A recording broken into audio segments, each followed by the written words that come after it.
Hi ulit mga friends! Welcome muli sa ating pinaka-healthy kulo na cooking/food vlog dito sa balat ng social media. And it's your boy Dante. At nandito kami ngayon sa two-way restaurant dito sa 3B sa Macarya, malapit sa Heyitsdantey. So mamaya papakita ko na lang, pero ngayon gusto ko makita nyo kung ano yung sinaserve nila dito na food sa gusto namin. At simulan natin sa ating bangus. Yan, fried bangus. Boneless bangus to be exact. Tapos, kanilang 2-piece chicken with gravy.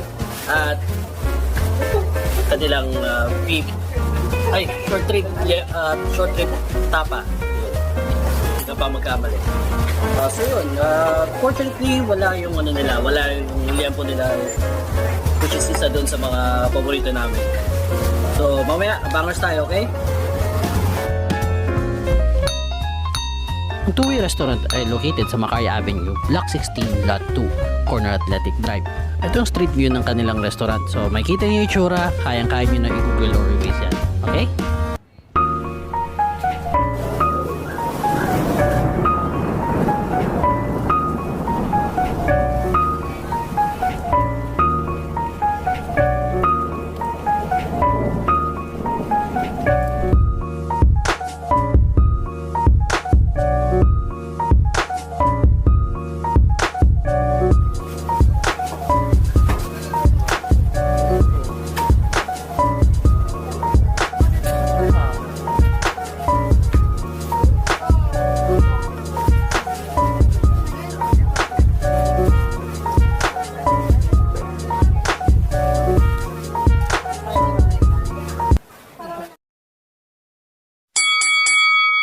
First, yung ano nila, yung bangus nila.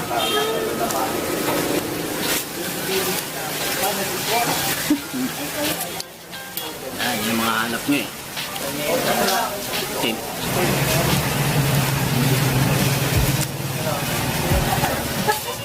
Magulat ka.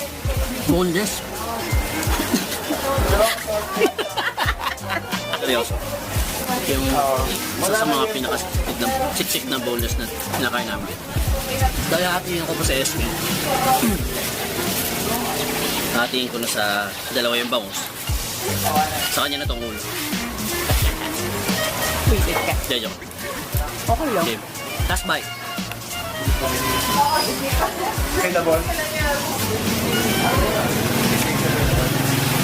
So, hindi ko na masyadong kailangan i-explain ko kung ano yung nasa ng boneless bangus. Alam nyo na. Ang mahalaga dito, hindi lang siya hindi siya balansa. Hindi siya lasang bora. Tapos mataba. Yun. Next naman yung fried chicken nila, yung 2-piece chicken nila. Kasama ng gawa nilang gravy. Para makornik. Ang masarap rin. Pangas na tayo. Cheers. One more.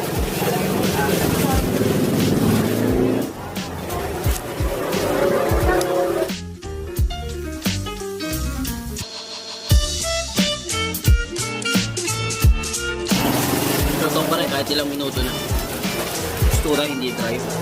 Yung balat. Expected syempre maluto. Saka siya season ng maayos, hindi maalat, hindi matabang, so good na good. Tapos yung gravy ko complement. Yeah, alright, more pa.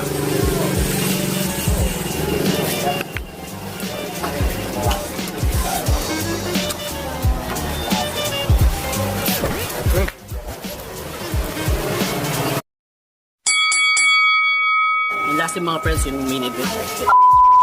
Last yung mga friends, yung main event nila, yung ribs.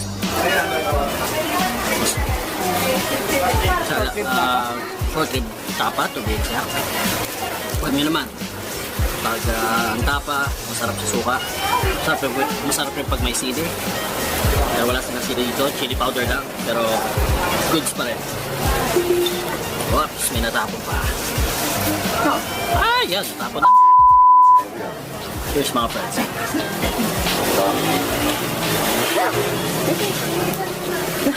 May litid-litid pa. Sure. Kaya. Okay ba? Sa uli suka. Cheers.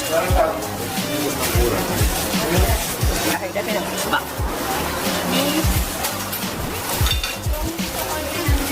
Parang ko ba yung describe ko?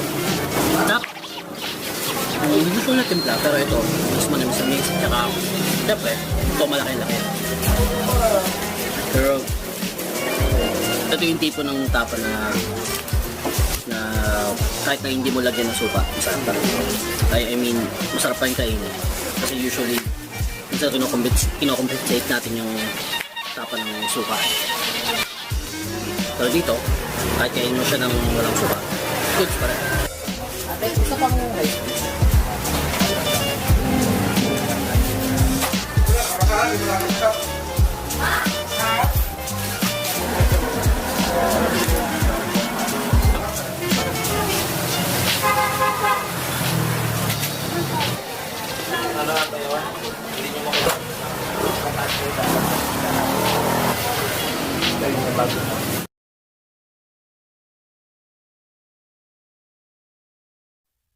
So yun mga friends, nasiyahan kami sa kinain namin as usual. Napakasarap pa rin. Kahit na nagkaroon ng pandemic, nakita nyo may mga tao pa rin na kumakain. At yun yung dahilan kung bakit kahit yung maliit na pwesto na yun dinudumog pa rin. At yung price ng pagkain na kinain namin kanina, kita nyo naman sa intro. So sure na sure, affordable. At kung sa tingin nyo mahal, makikita nyo na rin naman na worth it yung presyo ng pagkain, dahil nga sa lasa pati yung quantity hindi naman tinipid.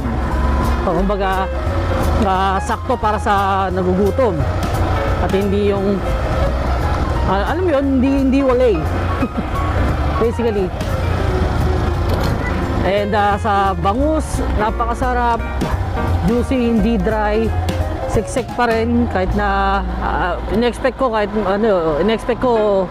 ngayong pandemic magkakaroon ng konting pagbabago sa laki, pero hindi naman. Fortunately, yung sa tapa, good na good. Yung lasa, yung sa tekstura, depende sa tao minsan pwedeng makunat sa inyo, pwedeng hindi. Para sa akin ayos lang. Malupit naman yung pang himay ko ng karne. Tapos sa chicken ay rin isa sa pinakatingin ko consistent na na dish nila. Laging ganun yung lutong, laging yung luto niya hindi siya dry. Kaya gusto ko siya.